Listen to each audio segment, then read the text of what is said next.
देखिए वेस्ट बंगाल के अंदर कोलकाता में ये यहाँ पे लोकेटेड है RG Kar medical college and hospital. अब ये जो कॉलेज है, इस कॉलेज के अंदर साल 2016 का टाइम था और इस टाइम पे कॉलेज के अंदर एक कुक काम करता था जिसका नाम था संजय रॉय। ये जो पूरा इंसिडेंट हुआ है इसकी पूरी जड़ वो इसी आदमी के ऊपर है। और उस टाइम पे इसकी फैमिली में इसकी मदर और सिस्टर थी और वाइफ थी जिसका इससे डिवोर्स हो चुका था और अर्निंग के लिए एज अ कुक की आरजीकर कॉलेज में काम करता था। अब एक दिन संजय रॉय जो था वो काम करते करते बिना किसी को बताए इस कॉलेज से गायब हो जाता है और कुक गायब हो गया था, ज्यादा कुछ फर्क पड़ा नहीं था तो किसी ने इस पे ध्यान भी नहीं दिया। अब अगले 3 साल तक जो संजय रॉय था उसका कुछ पता नहीं चलता है कि वो कहाँ पे था।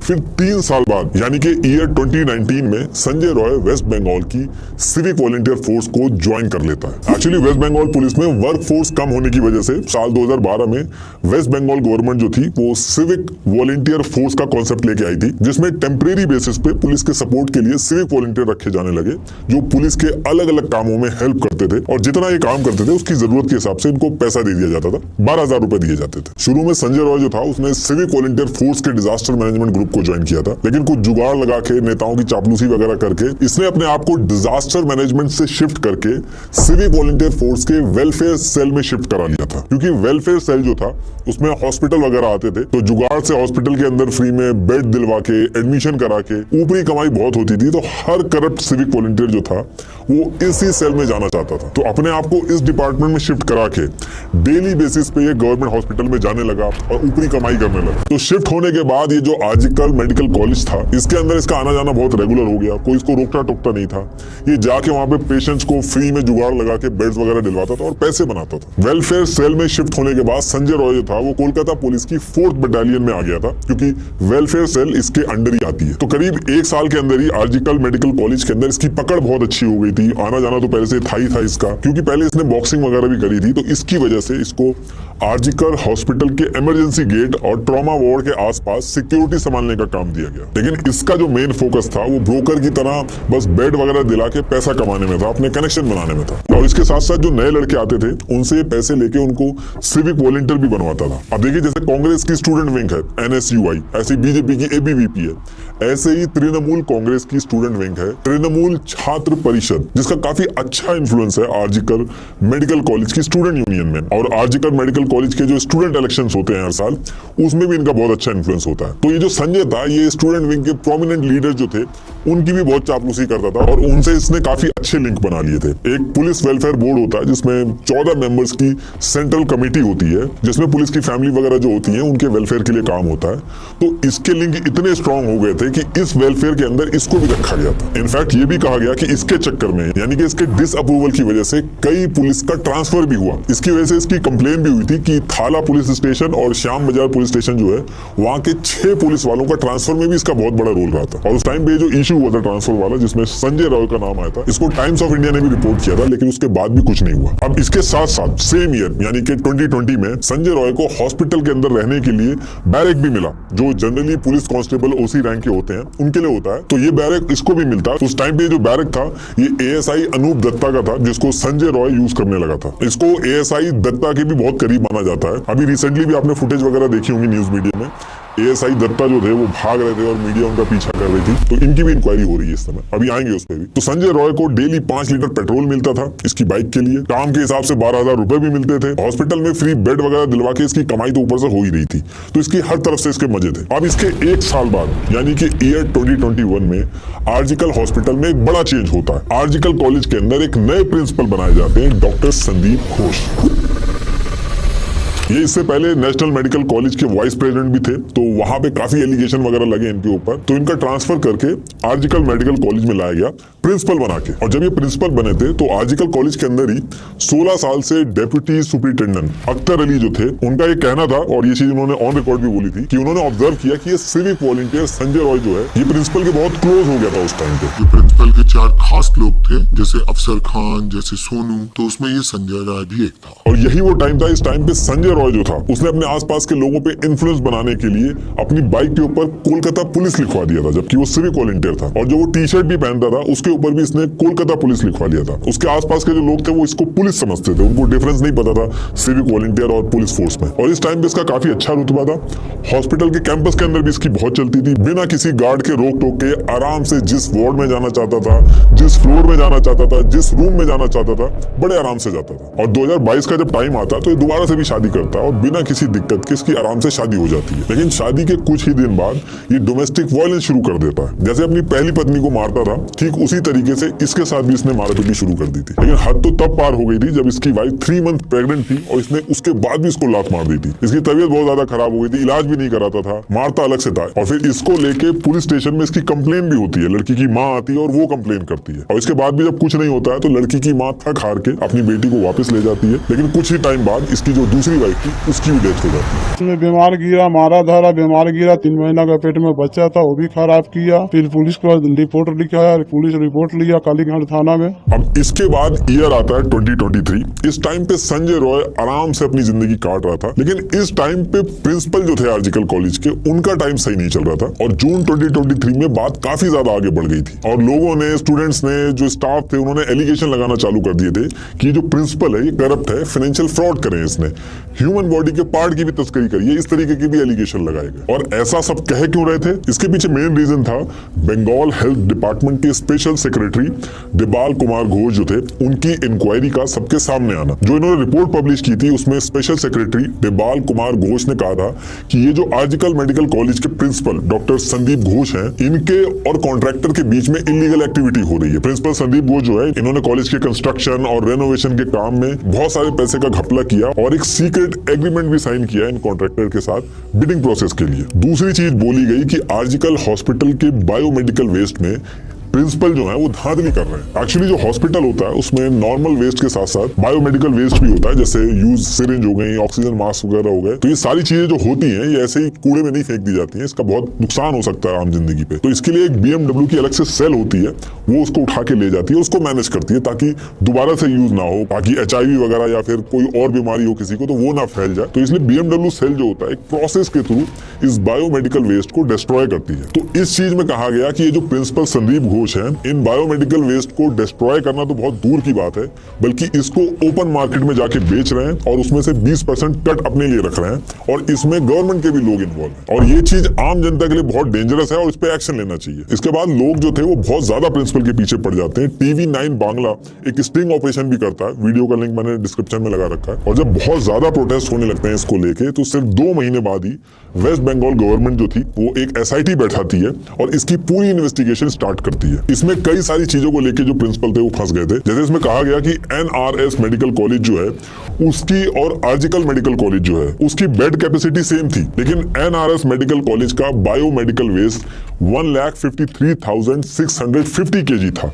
और वहीं आर्जिकल मेडिकल कॉलेज की बात करें तो उसका बायोमेडिकल वेस्ट जो था वो सिर्फ 49,044 kg था, जो कि बहुत बड़ा डिफरेंस था। ऐसे ही हर कॉलेज की जैसे डिजिटल स्किल लैब बनाई जाती है, तो आर्जिकल हॉस्पिटल की भी डिजिटल स्किल लैब जो थी जब बनाई गई तो उसमें 2,97,36,000 रुपीज लगे। और same digital skill lab Diamond Harbour medical college में 61,47,294 रुपीज में बनाई गई। कॉलेज के पुराने government employ deputy superintendent Akhtar Ali ने कहा कि ये क्या मजाक चल रहा। इस टाइम पे कंप्लेन भी की इन्होंने रिपोर्ट भी सबमिट की, SIT ने भी अपनी रिपोर्ट बनाई। ये उस रिपोर्ट की ओरिजिनल कॉपी है, आप पॉज करके पढ़ लेना। साइड में सारे एविडेंस मेंशन है और राइट में जो ऑफिशियल्स के ऑब्जर्वेशन थे वो सारे मेंशन है। इसमें बांग्लादेशी लोगों के भी कई नाम आए, सारे लिंक आपको डिस्क्रिप्शन में मिल जाएंगे। और उसके बाद लोग खुल के प्रिंसिपल के अगेंस्ट में बोलने लगे। अगस्त 2023 में कोलकाता पुलिस जो थी उसने डॉक्टर संदीप घोष के ऊपर under the prevention of corruption act, financial misconduct, multiple case register किए। और जब कुछ होता नहीं है तो कॉलेज के डेप्यूटी सुपरिटेंडेंट अख्तर अली जो थे वो प्रिंसिपल के पीछे पड़ गए। उन्होंने अलग से रिपोर्टें बना के anti corruption department, vigilance department, health care department, सबको ये रिपोर्टें भेजना चालू किया। अख्तर अली ने ममता बनर्जी को भी लेटर लिखा और जब अख्तर अली मान नहीं रहे थे, बहुत ज्यादा कर रहे थे, तो उल्टा उनका ट्रांसफर हो गया कॉलेज से। लेकिन कुछ टाइम बाद स्टूडेंट्स ने ये कहा कि प्रिंसिपल उनके अगेंस्ट में जाने की वजह से, स्ट्राइक करने की वजह से उनको जानबूझ के फेल कर रहे हैं। थ्योरी में जिनके 70 मार्क्स थे वो भी प्रैक्टिकल में फेल हो रहे थे, और इंटर्नशिप कंप्लीशन सर्टिफिकेट जो था वो भी नहीं मिल रहा था। इसके बिना स्टूडेंट जो है वो रजिस्ट्रेशन नहीं मिलता उनको, स्टूडेंट जो है वो प्रैक्टिस नहीं कर सकते। बात यहाँ तक बढ़ गई थी, कई मेडिकल स्टूडेंट्स ने प्रिंसिपल को मारने के लिए दौड़ा भी लिया था। ओरिजिनल वीडियो आप सर्च करोगे तो आपको मिल जाएगी। प्रिंसिपल को कॉलेज के अंदर चलने के लिए बाउंसर रखना पड़ता था। तो अभी जो प्रोटेस्ट चल रहे हैं उसमें ये वाले स्टूडेंट्स भी हैं जो पहले से ही खुश नहीं है इनसे। तो अब आते हैं करंट सिचुएशन में। तो इधर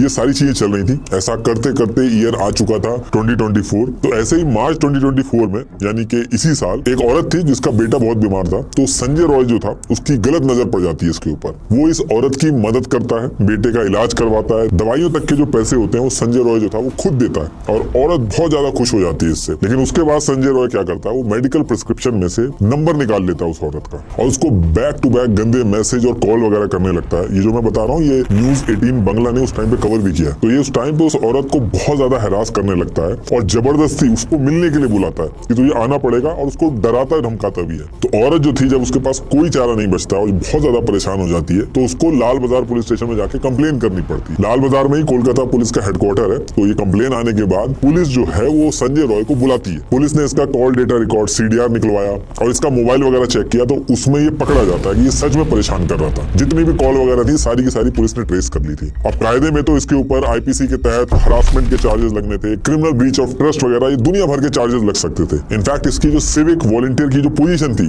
उससे भी इसको हटा देना चाहिए था। लेकिन पता नहीं क्या रीजन था कि इसके साथ कुछ होता ही नहीं है इस पूरे केस में, और शायद इन्हीं सब रीजंस की वजह से इसकी इतनी हिम्मत बढ़ती जा रही थी। अगर उसी टाइम पे इसके ऊपर एक्शन हुआ होता तो आज जो इंसिडेंट हुआ है वो होता नहीं। रूल्स के हिसाब से सिविक वॉलंटियर की जो पोस्ट है उसमें आप किसी को भी हायर करोगे तो उसका क्रिमिनल बैकग्राउंड नहीं होना चाहिए, कोई भी केस नहीं होना चाहिए उसके ऊपर। लेकिन संजय रॉय जो था उसके ऊपर तो ऑलरेडी उसकी वाइफ ने डोमेस्टिक वायलेंस का केस कर रखा था, ऊपर से ये वाला केस भी हो गया था, उसके बाद भी इसको रखा गया। अब ये जो कंप्लेन वगैरह की थी इस औरत ने, इसका तो कुछ नहीं हुआ, लेकिन एक चीज ये हुई थी कि इस औरत को इसने दोबारा परेशान करना बंद कर दिया था। और ठीक इस इंसिडेंट के एक वीक बाद संजय रॉय के ऊपर एक और कंप्लेन होती है जिसमें इसने एक फीमेल डॉक्टर के साथ मिसबिहेव किया था, इससे बदतमीजी की थी। तो कहने का मतलब ये है कि इसकी हिस्ट्री रही है फीमेल्स के साथ वायलेंस करने की, लड़ाई करने की, उनके साथ आर्गुमेंट करने की। किसी लड़के के साथ इसका कभी कोई झगड़ा नहीं हुआ। तो ये जो आजकल मेडिकल कॉलेज है इसके अंदर जो अभी करंट इंसिडेंट हुआ उसकी जो विक्टिम थी वो भी यहाँ से अपनी MBBS पूरी करने के बाद इसी कॉलेज से MD कर रही थी, सेकंड ईयर में थी वो। एक्चुअली MBBS करने के बाद डॉक्टर 3 साल के लिए पोस्ट ग्रेजुएशन प्रोग्राम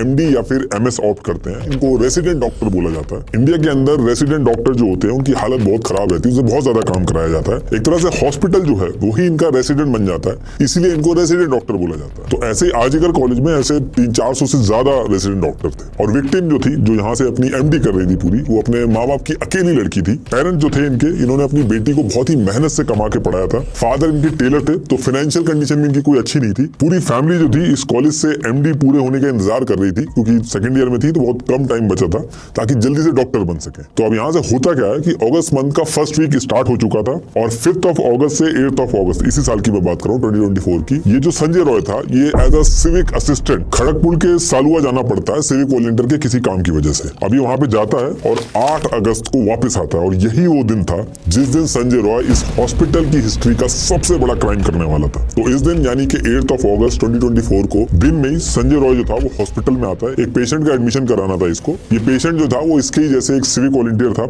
उसके रिलेशन में आते थे। और जब ये हॉस्पिटल में आया था इस पेशेंट के काम से, उसी टाइम जो विक्टिम थी उनको इसने फॉलो भी किया था, CCTV फुटेज से पता चला। तो पेशेंट का एडमिशन कराने के बाद थोड़ी देर हॉस्पिटल में घूमता है, उसके बाद हॉस्पिटल से बाहर निकल जाता है। इसके बाद फिर से एक एक्सरे से रिलेटेड इसको कोई काम आता है इसी पेशेंट से रिलेटेड। तो दोबारा ये रात में 11 बजे हॉस्पिटल में आता है, वो काम कराता है, और पेशेंट की जो सर्जरी थी वो करीब 1 बजे प्लान थी, तो ये वहीं पर रुकता है। अब इधर सर्जरी स्टार्ट होती है और ये उसी पेशेंट के रिलेटिव जो कि इसका दोस्त था और सिविक वॉलंटियर भी था, उसके साथ हॉस्पिटल की जो बाउंड्री थी उसके पीछे बैठ के ये शराब पीना स्टार्ट कर देता है। अब जब शराब पीते पीते इनको थोड़ा टाइम हो जाता है तो ये वहीं से थोड़ी दूर पे एक सोनागाची नाम से एक रेड लाइट एरिया है, वहां पे जाने का ये प्लान करते हैं। और फिर ये वहां पहुंचने के बाद इसका जो दोस्त था वो अंदर चला जाता है, संजय जो था वो वहीं बाहर रोड पे वेट करता है, और जो बाहर औरतें जा रही थी उनको छेड़ता। इसके बाद इसका दोस्त वापस आता है, ये दोनों वहीं से थोड़ी दूर पे चेटला एक दूसरा रेड लाइट एरिया है, वहां पे दोनों साथ में मिलके जाते हैं। दोबारा से इसका दोस्त अंदर जाता है, और संजय जो था वहीं बाहर रोड पे एक लड़की थी उसको पैसे देके उसके प्राइवेट फोटो मोबाइल में मंगा लेता है। अब इसके थोड़ी देर बाद इसका दोस्त वापस आता है,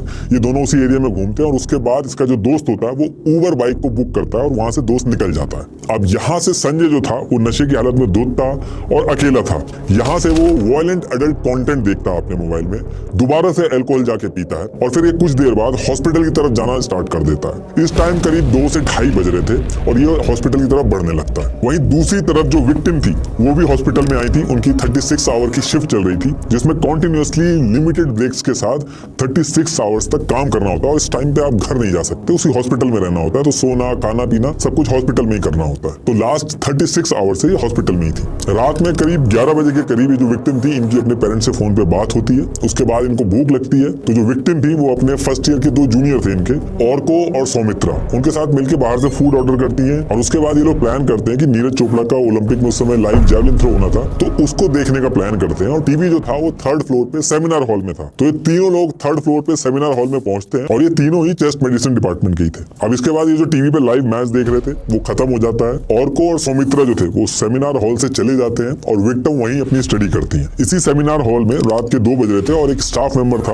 वो विक्टिम के पास जाता है और पेशेंट के ट्रीटमेंट के बारे में कुछ चीजें डिस्कस करता है और फिर चला जाता है। तब तक सारी चीजें ठीक थी। इसके बाद 2:35 पे जो विक्टिम थी उनकी कजन का एक मैसेज आया था और 2:35 पे विक्टिम जो थी उन्होंने रिप्लाई किया था उस मैसेज का। इसके बाद 3 बजे एक स्टाफ जिसका नाम गोलन था वो सेमिनार हॉल के बगल से गुजरता है और इस टाइम तक जो विक्टिम थी वो एक रेड ब्लैंकेट लेके गद्दा पड़ा था फ्लोर पे सेमिनार हॉल के अंदर और उसी के ऊपर सो रही थी। उस टाइम पे जो स्लीप रूम था वहां पे पॉलीसोम्नोग्राफी स्लीप डिसऑर्डर का एक टेस्ट चल रहा था। इसकी वजह से कहीं और जगह नहीं थी सोने की तो वहीं सो गई थी। ये हमेशा अपने साथ एक डायरी रखती थी और सोने से पहले लिखती थी उसमें। तो उस दिन भी इनके पास एक डायरी थी और उस दिन भी इन्होंने लिखा था। इस डायरी में अपने फ्यूचर के प्लान्स वगैरह लिखती थी, जैसे आर्जिकल कॉलेज से इन्हें गोल्ड मेडल अचीव करना है। कुछ बड़े हॉस्पिटल्स के नाम लिखे थे और उसमें लिखा था कि यहाँ पे आगे चल के इन्होंने काम करना है। तो यहाँ पे अब ये सो रही थी सेमिनार हॉल के अंदर और अब टाइम हो चुका था 3:50 और इस टाइम तक संजय रॉय जो था वो हॉस्पिटल में पहुंच चुका था। सीसीटीवी में जब चेक किया गया था तो इसी पर्टिकुलर टाइम पे ये हॉस्पिटल की मेन गेट से एंट्री करते हुए दिखता है। अब इसके बाद ये पूरे हॉस्पिटल में अपना शिकार ढूंढता है। ऐसा नहीं कि ये गया था वहां पे धोखे से मिल गई, ये एक्चुअल में वहां पे अलग अलग ऑपरेशन थिएटर थे, टेस्ट डिपार्टमेंट थे। ये वहां जाके देखता है कि कहीं कोई फीमेल पेशेंट हो, बेहोश हो। तो एक्चुअल में किसी को ढूंढ रहा था कि कोई क्राइम करने के लिए मिल जाए, क्योंकि सीसीटीवी में देखा गया है कि अलग अलग रूम में जा जाके देख रहा था। और फिर 4:03 पे 3rd फ्लोर पे पहुंचता है और सेमिनार हॉल में घुस जाता है। ये इसकी ओरिजिनल पिक है सीसीटीवी से निकली हुई। जब ये सेमिनार हॉल में घुस रहा था तो इसके गले के अंदर एक ब्लूटूथ ईयरपीस था और इसी ब्लूटूथ डिवाइस की वजह से आगे चल के पकड़ा जाएगा, अभी आएगा आगे। सेमिनार हॉल में पहुंचने के बाद ये वहां विक्टिम को देखता है और फिर अटैक कर देता है, गला दबाता है, काफी ज्यादा मारता है। विक्टिम बहुत ज्यादा स्ट्रगल करती है। 4:03 पे सेमिनार हॉल में घुसा था और पोस्टमार्टम में 4:15 के बाद का टाइम मेंशन था डेथ का। तो इसका मतलब है कि काफी देर तक स्ट्रगल हुआ था। और सेमिनार हॉल जो था वहां पे स्पीचेस वगैरह दी जाती थी और साउंड प्रूफिंग थी वहां पे, तो इसकी वजह से जो भी हल्ला हो रहा था वो बाहर आवाज नहीं जा पा रही। बाकी जो डिटेल्स हैं वो आपको ऑलरेडी पता है तो उसकी डिटेल में मैं नहीं जाऊंगा, लेकिन इसने अपनी सारी लिमिट तोड़ दी थी और ये क्राइम करने के बाद करीब 4:40 पे सेमिनार हॉल से बाहर निकलता है। करीब 37 मिनट तक सेमिनार हॉल में रहता है ये। और यहाँ से निकलने के बाद जो वहीं हॉस्पिटल कैंपस के अंदर जो बैरक थी जो इसको मिली हुई थी, बड़े आराम से जाके वहीं पे सो जाता है, कहीं पे भागता नहीं है, कोई इसके दिमाग में टेंशन नहीं थी। अब इसके बाद सुबह होती है और औरोको जो था वो इस सेमिनार हॉल में जाता है और जैसे ही वो जाता है वहां से बहुत ज्यादा चीखता है और वहां से निकलने के बाद वो सबको पूरी सिचुएशन बताता है। बॉडी पे आधे कपड़े पड़े हुए थे, मुंह पे चोट थी, चश्मा टूटा हुआ था, आंखों से खून आ रहा था, पूरी बॉडी पे चोट थी। और ये सब पता चलने के बाद 1 घंटे यानी 6 से 7 साढ़े 7 बजे के बीच में बहुत ही ज्यादा भीड़ इकट्ठी हो जाती है सेमिनार हॉल में। लोग जूते वगैरह पहन के काफी ज्यादा घुस जाते हैं। तो जो क्राइम सीन था उसकी भी धज्जियां उड़ चुकी थी, जगह जगह पे फिंगरप्रिंट्स भी आ गए थे। और इसी टाइम पे हायर अथॉरिटी जो थी वो प्रिंसिपल संदीप घोष को फोन भी कर देती है। वहीं हॉस्पिटल से पास में ही रहते थे वो, लेकिन फोन करने के करीब 1 घंटे बाद वो हॉस्पिटल पहुंचते हैं और राइट अवे पुलिस को कंप्लेन करने की बजाय पहले वो खुद सेमिनार हॉल में जाके देखते हैं। और इस चीज को लेकर बहुत ज्यादा क्रिटिसाइज किया इनको कि पहले इनको पुलिस को जाके इंसिडेंट बताना था, ना कि खुद जाके पहले चेक करना था। अब इसके बाद करीब 1 घंटा बीत चुका था और जो प्रिंसिपल थे वो अपने ऑफिस में पहुंचते हैं और वहां से पुलिस को फोन करके इन्फॉर्म करते हैं। और सेम टाइम पे कॉलेज के असिस्टेंट सुपरिटेंडेंट करीब 10:50 के करीब विक्टिम के घर पे फोन मिलाते हैं। विक्टिम की मदर फोन उठाती है और उनसे कहते हैं कि आपकी बेटी की तबीयत खराब है, आप कॉलेज आ जाइए, और इसके अलावा और कुछ नहीं कहते और फोन काट देते हैं। अब ये सारी चीजें सुन के विक्टिम के घर वाले दोबारा कॉल करते हैं कि क्या हुआ, दोबारा से फोन मिलाते हैं। तो पेरेंट्स के अकॉर्डिंग असिस्टेंट सुपरिटेंडेंट ने कहा कि आपकी लड़की ने सुसाइड कर लिया है। और ये सारी चीजें सुनते ही घर वालों के होश उड़ जाते हैं और वो कॉलेज की तरफ दौड़ना स्टार्ट करते हैं। और वहीं दूसरी तरफ कॉलेज के अंदर करीब 11:30 पे एडिशनल कमिश्नर ऑफ पुलिस और फोरेंसिक टीम जो थी वो क्राइम सीन पे पहुंच गई थी। लोग बहुत ज्यादा प्रेशर बनाते हैं कि सारी की सारी चीजें जो हैं वो जुडिशियल मजिस्ट्रेट जो हैं उनके सामने ही होगी, क्योंकि उनको जो इससे पहले जो चीजें हुई थी उसको लेके डाउट था, इसलिए वो कहते हैं कि जुडिशियल मजिस्ट्रेट जो है उनके सामने सारी चीजें हों। अब सेम टाइम पे करीब 12 बजे पेरेंट्स जो थे वो भी कॉलेज पहुंच जाते हैं और पेरेंट्स जो थे वो पहुंचते ही कहते हैं कि उनको अपनी बेटी से मिलना है, लेकिन उनको मिलने नहीं दिया जाता है। 3 घंटे तक वो कॉन्टिन्यूसली ट्राई करते हैं कि अपनी बेटी को एक बार देख लें, लेकिन उनको नहीं मिलने दिया जाता है। इसके बाद 3:30 पे पेरेंट्स को उनकी बेटी की बॉडी दिखाई जाती है और पेरेंट्स देखते ही कहते हैं कि ये कोई नहीं है, आप कैसी बात कर रहे हो, ये तो किसी ने मारा है। अब यहाँ से बात फैलने लगती है और जितने भी डॉक्टर थे वो सब काम वगैरह छोड़ के इकट्ठा होना स्टार्ट हो जाते हैं। बहुत ही गुस्से में थे सारे लोग, क्योंकि एक ऑन ड्यूटी डॉक्टर के साथ इतनी बड़ी चीज हो गई थी। अब शाम के 6 बजते जो बॉडी थी उसको ऑटोप्सी के लिए भेज दिया जाता है और इस टाइम पे विक्टिम की जो दोस्त थी वो बहुत समझदारी दिखाती है। वो कहती है कि बिना वीडियोग्राफी के कोई भी ऑटोप्सी नहीं होगी, तो वो इस चीज की डिमांड रख देती है वहां पे और इसकी वजह से जो ऑटोप्सी होती है वो पूरी की पूरी उसकी वीडियो रिकॉर्डिंग होती है। और इनिशियल रिपोर्ट में जब बताया जाता है कि कहाँ कहाँ पे चोट लगी है तो सब लोग समझ जाते हैं कि कोई सुसाइड का केस नहीं है, ये तो का केस है। ये उस ऑटोप्सी की ओरिजिनल कॉपी है, आप पॉज करके पढ़ लेना। इतना टाइम हो चुका था लेकिन किसी ने भी एफआईआर दर्ज नहीं की थी और बिना एफआईआर दर्ज हुए ही पोस्टमार्टम तक कर दिया जाता है बॉडी का। ये पोस्टमार्टम की कॉपी है। ये रिपोर्ट आते ही लोग कहना स्टार्ट कर देते हैं कि ये कोई एक आदमी ने नहीं किया, ये तो है, क्योंकि ये बात फैलने लगी थी कि 150 mg सीमेन मिला है और ऑन एन एवरेज एक इंडियन मेल बॉडी 5 mg तक ही प्रोड्यूस करती है, तो ये चीज पॉसिबल नहीं है। इसलिए लोग कहने लगे कि ये रेप है। हालांकि आगे चल के ये चीज थी ये गलत निकलती है, इसमें और भी बहुत सारे सब्सटेंस थे। इस पूरे सिचुएशन को जिस तरीके से हैंडल किया जा रहा था वो डॉक्टर्स देख रहे थे और उनको शक हो रहा था कि इसमें कोई गहरी साजिश है। ये सारी की सारी चीजों को छुपाया जा रहा है और जिस तरीके से किया जा रहा है वो सही नहीं है। सारी चीजें हो चुकी थी, पोस्टमार्टम वगैरह तक हो गया था, लेकिन किसी ने भी एफआईआर नहीं कराई थी।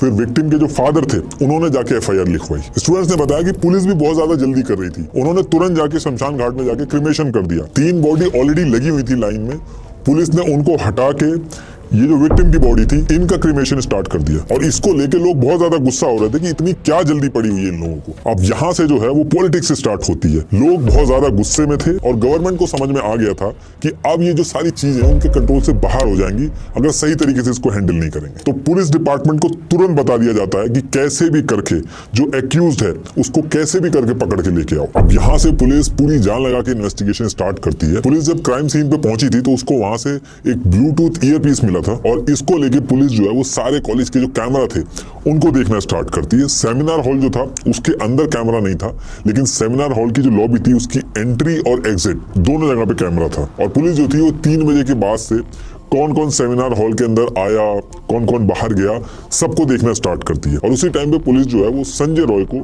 सेमिनार हॉल में जाते हुए देखती है और इस पे पुलिस को ज्यादा डाउट इसलिए होता है क्योंकि ये अकेला ऐसा था जो डॉक्टर नहीं था और सेमिनार हॉल में गया था और वो भी इतनी रात में। और इसके साथ साथ 3 बजे के बाद विक्टिम और संजय रॉय जो था ये सबसे ज्यादा देर तक सेमिनार हॉल में थे और संजय रॉय 37 मिनट सेमिनार के अंदर बिताने के बाद जब एग्जिट कर रहा था तो इसके गले के अंदर जो एंट्री करते समय ब्लूटूथ ईयरपीस था वो निकलते समय था ही नहीं। तो इसकी वजह से इसके ऊपर डाउट होता है और पुलिस जो है वो इसके बैरक में पहुंचती है। इसने जो कपड़े थे उनको धो के चेंज कर दिया था, बाकी आराम से वहां पे सो रहा था। और पुलिस जब ब्लूटूथ ईयरपीस को इसके मोबाइल के पास ले गई तो वो उससे कनेक्ट हो जाता है। तो यहाँ से इसको उठा के इससे पूछताछ शुरू होती है और ये सारी चीजें बिना किसी डर के बताना चालू कर देता है। इसका जब मोबाइल चेक किया गया तो उसके अंदर से वायलेंट ग्राफिक कंटेंट मिलता है। पूरी सर्च हिस्ट्री इसकी इन्हीं सब चीजों से भरी हुई थी। अब इधर ये सारी चीजें चल रही थी और कॉलेज के अंदर प्रिंसिपल ने ये कह दिया था कि विक्टिम जो है वो अकेली क्यों गई सेमिनार हॉल में। तो इसको लेके लोग और गुस्सा हो जाते हैं और 11 अगस्त तक छोटे छोटे स्केल पे इन सारी चीजों को लेके डॉक्टर जो थे वो प्रोटेस्ट करना स्टार्ट कर देते हैं।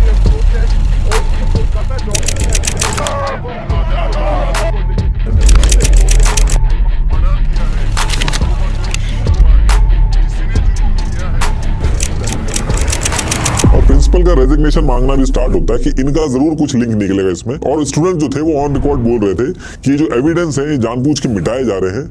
आजकल कॉलेज के अंदर सारी चीजें सही से नहीं हो रही हैं, जरूर इसमें कुछ दिक्कत है। और इसमें सबसे ज्यादा हैरानी की बात ये थी कि एक तरफ इतना बड़ा केस हो गया था, उसी टाइम पे सेम फ्लोर पे सेमिनार हॉल जो था उससे 20 मीटर दूर पे कंस्ट्रक्शन का काम स्टार्ट करवा दिया मैनेजमेंट ने। और इसके अगले ही दिन इतना ज्यादा प्रेशर गवर्नमेंट और प्रिंसिपल के ऊपर हो जाता है कि प्रिंसिपल रिजाइन कर देता है, लेकिन उसका रिजाइन एक्सेप्ट करने की बजाय उसको national medical college and hospital जो कि कोलकाता में ही है वहां पे उसका ट्रांसफर कर दिया जाता है। इसको प्रमोशन की तरह देखा जाता है कि एक तरफ इतना कुछ हो गया है उसको सेम पोजीशन पे दूसरे और अच्छे कॉलेज में डाल दिया जा रहा है। लिंक में मैंने हाई कोर्ट के ऑर्डर की कॉपी लगाई है, आप जरूर एक बार देखिएगा। हाई कोर्ट ने कहा कि प्रिंसिपल ने रेजिग्नेशन मारा था, दो ऑप्शन थे, या तो आप रिजेक्ट कर देते या एक्सेप्ट कर देते। इन दोनों ऑप्शन के अलावा आपने ट्रांसफर क्यों किया? ये चीज आपको हाई कोर्ट के जजमेंट के 10th पेज के 23rd पॉइंट पे ये चीज मिल जाएगी। हाई कोर्ट ने बहुत ज्यादा हार्श लैंग्वेज का यूज करके गवर्नमेंट को बहुत ज्यादा फटकार लगाई, लाइन बाय लाइन गलतियां बताई इस पूरी सिचुएशन में कि प्रिंसिपल ने जिस तरीके से सिचुएशन को हैंडल किया उसको सजा देने की बजाय उसको प्रमोशन दिया जा रहा है, उसको और अच्छे मेडिकल कॉलेज में भेजा जा रहा है। और इसके साथ साथ एक चीज और बोली हाई कोर्ट ने कि अथॉरिटी जो थी वो विक्टिम की फैमिली के साथ नहीं खड़ी थी। और फिर इन सारी चीजों को देखते हुए ये जो केस था यानी कि रिट पिटीशन 332 ऑफ 2024 इसको 13 अगस्त को सीबीआई को ट्रांसफर कर दिया जाता है। अभी जो सिचुएशन थी यहाँ पे भी प्रोटेस्ट ऐसा था कि गवर्नमेंट के कंट्रोल में था, लेकिन इसके अगले दिन यानी कि 14 अगस्त को एक प्रेसिडेंसी कॉलेज की स्टूडेंट थी रिमझिम सिन्हा, इन्होंने एक पोस्ट डाल दिया फेसबुक पे कि सारे लोग रात में 8B बस स्टैंड जादवपुर में इकट्ठा हो जाओ। रिक्लेम द नाइट के नाम से एक पीसफुल प्रोटेस्ट करना था, वुमेन सेफ्टी को लेके, इंसाफ मिले विक्टिम को, इन सारी चीजों को लेके एक प्रोटेस्ट करना था। अब ये एक ऐसा प्रोटेस्ट बन गया कि यहाँ पे काफी भीड़ इकट्ठा हो गई और ये वो टाइम था जब कॉलेज के अंदर से बात निकल के पूरे कोलकाता और इंडिया के अंदर पहुंच गई थी और ममता बनर्जी के लिए भी बहुत बड़ी दिक्कतें चालू हो गई थी। ये कुछ डिमांड थी जो उन्होंने मांगी थी प्रोटेस्ट के टाइम पे। अब जब ये प्रोटेस्ट चल रहा था और आउट ऑफ कंट्रोल हो रहा था और दिक्कतें गवर्नमेंट के लिए चालू हो रही थी, तो 7 से 8 हजार अननोन लोग बैरिकेडिंग वगैरह तोड़ के और आर्जिकल हॉस्पिटल की जो बाउंड्री थी उससे कूद के कैंपस के अंदर घुस जाते हैं, MRI मशीन तोड़ी जाती है, CCTV फुटेज तोड़ी जाती है। प्रोटेस्ट जो लोग कर रहे थे उनको भागना पड़ता है। हॉस्टल के अंदर जो लड़कियां थी वो भी और ज्यादा परेशान हो जाती है कि अब ये सब क्या चीजें चल रही। और इसके साथ साथ ये जो अननोन लोग थे ये 3rd फ्लोर पे भी घुसने का ट्राई करते हैं जहां ये क्राइम हुआ था। पुलिस भी कुछ नहीं कर पाती, पुलिस कुछ करने की बजाय टॉयलेट में छुप जाती है। ये देखिए इस तरीके से ये हाल कर दिया था इन लोगों ने। अब बात यहाँ पे ये थी कि जो स्टूडेंट प्रोटेस्ट कर रहे हैं इससे दिक्कत किसको होगी, कौन इनको भेजेगा इस प्रोटेस्ट को खराब करने के लिए। तो इसकी वजह से चीजें और खराब हुई और सीधे जो जवाबदेही थी वो गवर्नमेंट की बन रही थी। अब ये जो भीड़ आई थी इस भीड़ में से कुछ लोगों को पहचाना गया, उनकी फोटो बाहर आ गई। इंडियन एक्सप्रेस ने एक रिपोर्ट पब्लिश की थी जिसमें भीड़ में से कुछ लोगों की फोटो आई बाहर जिनके लिंक TMC से निकले। पहली फोटो सौमिक दास, ये Sukanta Sen Sharma local TMC leader है, उनके लिए काम करता था, लेकिन TMC ने इस पे क्लैरिफिकेशन दिया कि सपोर्टर तो ऐसे कोई भी हो सकता है, इसमें हमारा कोई लिंक नहीं है। दूसरी फोटो में ऋषिकांत मिश्रा दिखा, ये भी TMC का वर्कर है और साथ में बिल्डिंग मटेरियल सप्लायर है। ऐसे ही शुभोदीप कुंडू, इसके आगे जो खड़ा है सौम्यदीप, ये दोनों भी TMC से निकले। ऐसे ही तुलसी हल्दर, ये भी TMC से है। तो ऐसे करके और भी लोगों के नाम आए जिनका लिंक TMC से निकला। तो यहाँ से भीड़ और गुस्सा हो गई कि 100-200 लोग नहीं थे, ये कई हजार लोग थे। वेल कोऑर्डिनेटेड तरीके से एक ही जगह पे एक ही टाइम पे step by step seminar hall की तरफ कैसे पहुंच गए थे लोग। अब देखिए जो पूरे प्रोटेस्ट चल रहे थे, ये पूरी सिचुएशन जो चल रही थी, इसमें अब आपका एक क्वेश्चन ये होगा कि 24 घंटे के अंदर जिसने क्राइम किया उसको पकड़ लिया, जो केस है वो भी CBI को ट्रांसफर कर दिया गया, तो ये प्रोटेस्ट हो क्यों रहे हैं? तो देखिए ये जो हॉस्पिटल है इसकी जो पुरानी हिस्ट्री है उसकी वजह से जो लोग हैं, जो स्टूडेंट्स हैं, जो डॉक्टर्स हैं, वो इस इंसिडेंट में पूरी तरीके से यकीन नहीं करना चाह रहे हैं। इस हॉस्पिटल की हिस्ट्री की वजह से लोग कह रहे हैं कि केस इतना सिंपल नहीं है, इसमें और गहरी साजिश है, इसलिए इसमें फेयर इंक्वायरी होनी चाहिए, जो कि नहीं हो रही है। एक्चुअली हुआ क्या था कि ईयर 2001 में बैरकपुर में एक सौमित्रा विश्वास नाम का एक लड़का रहता था। उसने अगस्त के मंथ में अपने पेरेंट्स को बताया था कि आरजीकर हॉस्पिटल जो है यहाँ पे सारी चीजें सही नहीं चल रही है, यहाँ पे कुछ गलत काम होते हैं। और फिर इसके कुछ दिन बाद यानी कि 25 अगस्त 2021 को आरजीकर कॉलेज में सौमित्रा विश्वास इसे लटके हुए मिलते हैं। और अभी जो केस चल रहा है इसी तरीके से कोलकाता पुलिस आई थी, कुछ इन्वेस्टिगेशन की थी और उन्होंने अपनी रिपोर्ट में कह दिया था कि ये केस है। और जैसे ही वो ये कहते हैं कि केस है, माँ बाप साफ मना कर देते कि लड़का खुश था, कोई दिक्कत नहीं थी, ये कोई केस नहीं है बल्कि किया गया। सौमित्रा के जो माँ बाप थे वो गवर्नमेंट को मल्टीपल लेटर लिखते हैं कि आरजीकर कॉलेज जो है वहाँ पे कुछ गड़बड़ चल रही है, उनका बेटा ऐसा नहीं कर सकता, कुछ करिए इसको लेके। और जब कुछ नहीं होता है तो माँ बाप कोर्ट में चले जाते हैं और कोर्ट जो है वो सारी चीजें देखता है। उसके बाद CBI तो नहीं लेकिन CID की जांच शुरू करवा दी जाती है। 2-3 साल तक इन्वेस्टिगेशन चलती है और इस इन्वेस्टिगेशन में कई स्टूडेंट्स और सौमित्रा के जो फ्रेंड थे उन्होंने अपने बयान में बोला कि आरजीकर कॉलेज की यूनियन के कुछ पावरफुल लोग यहाँ पे पोर्नोग्राफी का काम करते हैं। इस चीज के बारे में पता सबको है लेकिन कोई कुछ कर नहीं पाता है क्योंकि ये पावरफुल लोग हैं। आगे इसमें ये चीज कही गई कि ये लोग पास के सोनागाची से वर्कर्स को कॉलेज के अंदर लेके आते हैं, उनसे पोर्नोग्राफिक कंटेंट बनाते हैं और जो फेमस हीरोइन होती हैं उनकी इमेज से इनको रिप्लेस कर देते हैं। और कई बार जब कोई अवेलेबल नहीं होता है तो आरजीकर हॉस्पिटल के अंदर कोई फ्रेश फीमेल डेड बॉडी आई हुई होती है तो ये उसको यूज करके फिल्म बनाते हैं और उसको बेचते हैं। और उस टाइम भी इसी आरजीकर हॉस्पिटल के अंदर सेमिनार हॉल और रूम नंबर 15 का नाम आया था। और ये भी इसमें कहा गया था कि कभी कभी कॉलेज की जो लड़कियां होती थी उनका फेस भी यूज कर लिया जाता था, उनकी फिल्म बनाई जाती थी क्योंकि वो ज्यादा जल्दी बिकती थी। तो इस केस में भी ये बताया गया कि एक बार सौमित्रा विश्वास जो थे, उनकी गर्लफ्रेंड के बर्थडे की एक पिक थी, उसको इन लोगों ने निकाल के वीडियो बना ली थी और सर्कुलेट कराना स्टार्ट कर दिया था। सौमित्रा इस चीज को लेकर लड़ने चले गए और फिर सेम वीक में रूम नंबर 15 में ये से लटके हुए मिले। और जब इन सारी चीजों को लेके इन्वेस्टिगेशन चल रही थी तो एक रूम ऐसा भी मिला था जहां पे ट्राइपॉड और लाइट रिफ्लेक्टर जो होता है वो भी सीआईडी को मिला था। आज की डेट में तो ये फिर भी नॉर्मल है, लेकिन 2001 में ये मिलना नॉर्मल नहीं था। तो इसको लेके भी बहुत कुछ हुआ था, लेकिन इस केस में भी कोई पकड़ा नहीं गया और ये भी केस रहा। इसीलिए आज की डेट में भी आर्जिकल कॉलेज के जो स्टूडेंट्स हैं वो इसकी डिटेल इंक्वायरी करवाना चाहते हैं, क्योंकि इस केस को भी साइड से जोड़ दिया गया और आर्जिकल कॉलेज की हिस्ट्री रही है केसों को साइड में जोड़ने की। 2003 में अर्जित दत्ता, हर कोई शॉक्ड हो गया था कि इनकी जान कैसे चली गई। बाद में पता चला इन्होंने सुसाइड कर लिया। ऐसे ही 2016 में आर्जिकल हॉस्पिटल की डिपार्टमेंट हेड गौतम पाल की बॉडी मिली, उनका भी बताया गया कि उन्होंने सुसाइड कर लिया। 2020 में भी पौलमी शाह के केस में बताया गया कि उन्होंने सुसाइड कर लिया। एक इंटर्न भी थी, उसका भी ये बताया गया कि ओवरडोज हो गई थी। इसीलिए सारे लोग इस पे एक डिटेल इंक्वायरी चाहते हैं कि एक्चुअल में चल क्या रहा है इस कॉलेज में, वो पता चले। ये कोई एक कोइंसिडेंस है या फिर कोई एक गहरी साजिश। अभी आज की डेट की बात करूं तो सीबीआई ने अपनी प्रोग्रेस रिपोर्ट जो है वो सबमिट कर दी है सुप्रीम कोर्ट में। सुप्रीम कोर्ट ने कड़ी फटकार लगाई है। इसमें कहा गया है कि क्राइम सीन से छेड़छाड़ हुई है। तो एक्चुअल में हुआ क्या है ये तो टाइम आने पे सामने आएगा, लेकिन देश के अंदर इसकी वजह से जगह जगह प्रोटेस्ट कर रहे हैं लोग डरे हुए हैं। माँ बाप अपने बच्चों को कहीं भेजने से डर रहे हैं। विक्टिम जो थी जिसके साथ ही इंसिडेंट हुआ है वो बहुत ही होनहार लड़की थी। उसके बारे में मैंने पढ़ा है, सारी चीजें मैं इंक्लूड नहीं कर सकता इस वीडियो में। वो बहुत ही होनहार लड़की थी और अपने माँ बाप का बहुत ज्यादा ध्यान रखती थी। बीबीसी को विक्टिम के जो पेरेंट्स हैं उन्होंने इंटरव्यू दिया। आप पढ़ोगे तो आप सोच भी नहीं सकते कितना गलत उस फैमिली के साथ हुआ है। विक्टिम के साथ इस एक्यूज्ड संजय राय ने बहुत ज्यादा दरिंदगी करी है। मैंने जानबूझ के इस वीडियो में उसको ऐड नहीं किया क्योंकि ना मैं बता पाऊंगा और ना आप सुन पाओगे, और हर बार आप देखोगे ऐसा ही होता है। फिर कुछ टाइम बाद लोग भूल जाते हैं और फिर दोबारा से वही सारी चीजें होती हैं। तो इसके लिए गवर्नमेंट को जरूर कुछ ना कुछ करना चाहिए, कुछ ना कुछ ऐसा करना चाहिए कि ये चीज दोबारा ना हो।